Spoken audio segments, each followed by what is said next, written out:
എല്ലാവർക്കും നമസ്കാരം. ഞാൻ Ananthu SR. Unit number 402 government VNHSS Kulathur സ്കൂളിലെ ഫസ്റ്റ് ഇയർ NSS വോളണ്ടിയർ.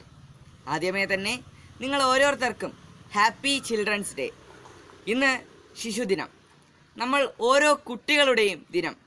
നമ്മുടെ ആദ്യ പ്രധാനമന്ത്രി ശ്രീ ജവഹർലാൽ നെഹ്റുവിൻ്റെ, നമ്മൾ ഓരോരുത്തരുടെയും ചാച്ചാജിയുടെ ജന്മദിനം. അദ്ദേഹം പ്രശസ്തനായ ഒരു എഴുത്തുകാരനാണ്.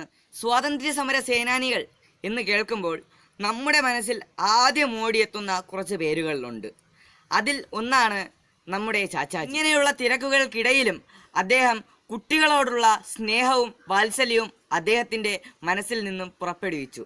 ഏതൊരവസരത്തിലും കുട്ടികളോട് അദ്ദേഹത്തിനൊരു പ്രത്യേക സ്നേഹമായിരുന്നു. അതുകൊണ്ട് തന്നെ അദ്ദേഹത്തിൻ്റെ ജീവിതത്തിൽ കുട്ടികൾക്ക് കൂടുതൽ പ്രാധാന്യം നൽകി.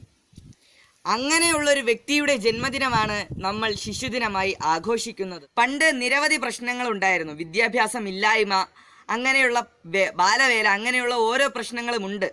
പക്ഷേ ഇന്ന് അതെല്ലാം ഒരു പരിധിവരെ കുറഞ്ഞു എന്ന് മാത്രമേ നമുക്ക് പറയാൻ സാധിക്കുകയുള്ളൂ. ഇന്ന് നമ്മുടെ സമൂഹത്തിൽ കുട്ടികൾക്കെതിരെ വളരെയധികം അതിക്രമങ്ങളും അങ്ങനെയുള്ള ഓരോങ്ങൾ നടന്നുകൊണ്ടിരിക്കുകയാണ്. എന്നാൽ പണ്ടുകാലങ്ങളെ അപേക്ഷിച്ച് നോക്കുമ്പോൾ വളരെ കുറച്ച് പ്രശ്നങ്ങളെ നടക്കുന്നുള്ളൂ. എങ്കിലും ഈ ഓരോ സമസ്യകളും ഇന്നത്തെ കാലത്ത് വളരെയധികം ഗൗരവമേറിയതാണ്. വിദ്യാഭ്യാസം വളരെ നല്ല രീതിയിൽ തന്നെ നടന്നുകൊണ്ടിരിക്കുന്നത്. ഓരോ വിദ്യാർത്ഥികളും ഇപ്പോൾ വീട്ടിലിരുന്നാണ് പഠിക്കുന്നത്.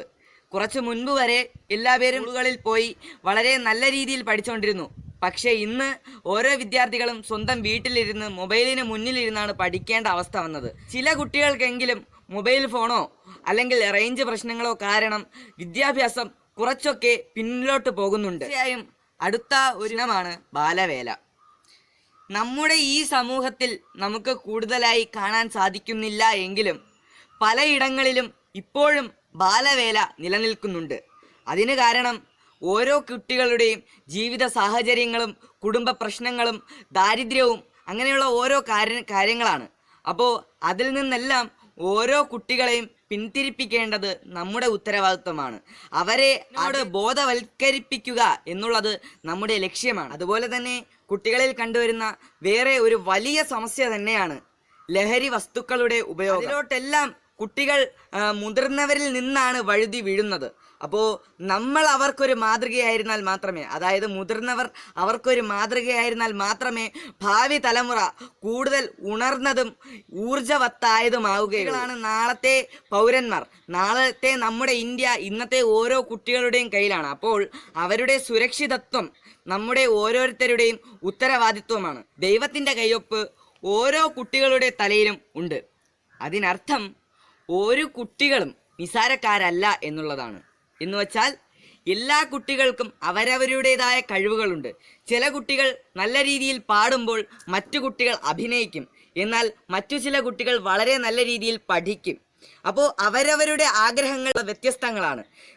ഓരോ രക്ഷിതാക്കളിലും അവരവരുടെ ആഗ്രഹങ്ങൾ ഒരിക്കലും സ്വന്തം മക്കളുടെ തലയിൽ അടിച്ചേൽപ്പിക്കരുത്. അവരോട് ചോദിക്കണം, നിനക്കെന്താകണം മോനെ അല്ലെങ്കിൽ മോളെ എന്ന് അവരോട് ചോദിക്കുമ്പോൾ അവർ പറയും അവർക്കാരാവണമെന്ന്. അപ്പോൾ മാത്രമേ നല്ലൊരു സമൂഹത്തെ നമുക്ക് വാർത്തെടുക്കാൻ സാധിക്കൂ. ഫുട്ബോൾ കളിക്കാൻ വളരെയധികം ആഗ്രഹിക്കുന്ന ഒരു മകനോട് നീ MBBS കാരനാവണം എന്ന് പറഞ്ഞാൽ അവന് അതിലോട് കൂടുതൽ ഇൻട്രസ്റ്റ് ഇല്ലാതാകും. ആ ഫുട്ബോൾ കളിയും ഒരു നല്ലൊരു കളിക്കാരനാണ് നമുക്ക് നഷ്ടപ്പെടുന്നത്. അതോടൊപ്പം ഒരു നല്ലൊരു ഡോക്ടറിനെയും നമുക്ക് ലഭിക്കില്ല. അതുകൊണ്ട് ഓരോ രക്ഷിതാക്കളും സ്വന്തം മക്കളുടെ ആഗ്രഹത്തിന് അവരാരാകണം എന്നുള്ളത് നമ്മൾ തന്നെ ചോദിച്ച് അവരുടെ ആഗ്രഹങ്ങൾക്ക് പിന്നാലെ പോകണം. ഇതിലൂടെയൊക്കെ നമുക്ക് നമ്മുടെ ഭാവി തലമുറയെ വളരെ ഊർജവത്തായ രീതിയിൽ, വളരെ ഉല്ലാസഭരിതരായ രീതിയിൽ വാർത്തെടുക്കാൻ സാധിക്കും. ഇതു തന്നെയായിരുന്നു സ്വാതന്ത്ര്യ ഇന്ത്യയിലെ ഓരോ സ്വാതന്ത്ര്യ സമര സേനാനികളും ആഗ്രഹിച്ചത്.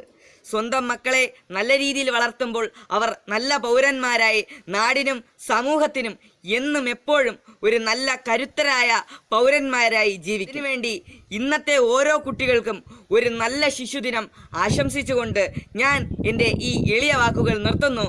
നന്ദി, നമസ്കാരം.